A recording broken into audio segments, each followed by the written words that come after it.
There are 4 inconvenient truths about the consequences of what we've done with our food production.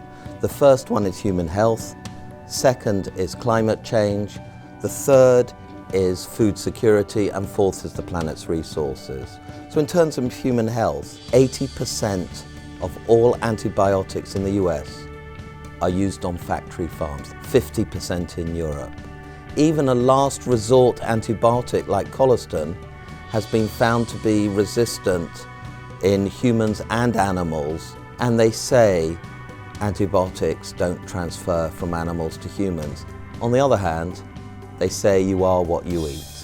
The second inconvenient truth, climate change, more greenhouse gases than the whole of the transport sector.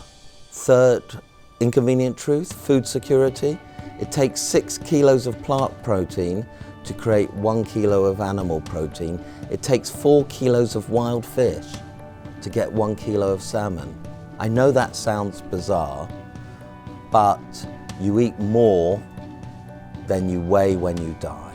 Even the Amazonian deforestation, 91% of it is a result of livestock production.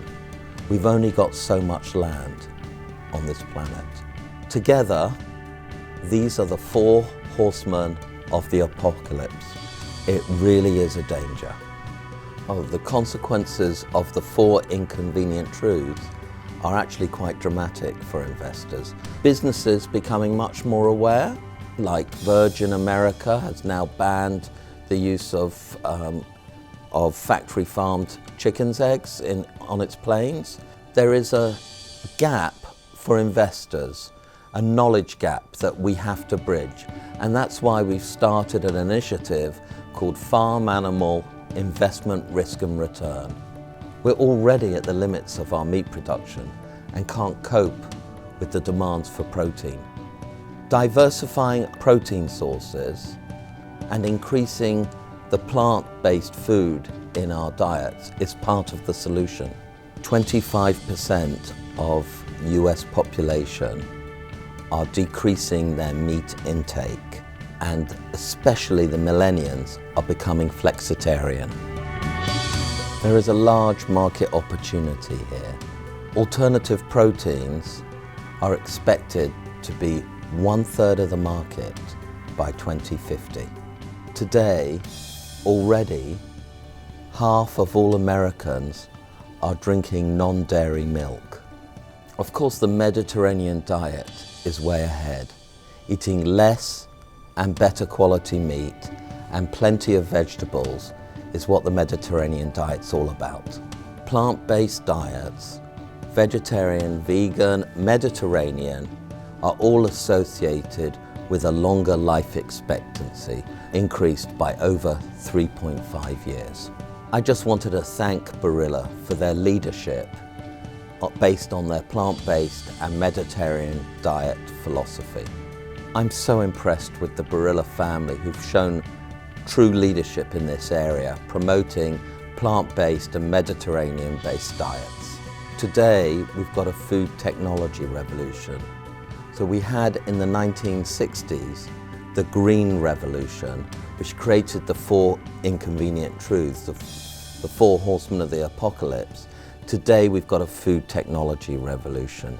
This food technology revolution has just started, but it's going to be a dramatic change in our food supplies.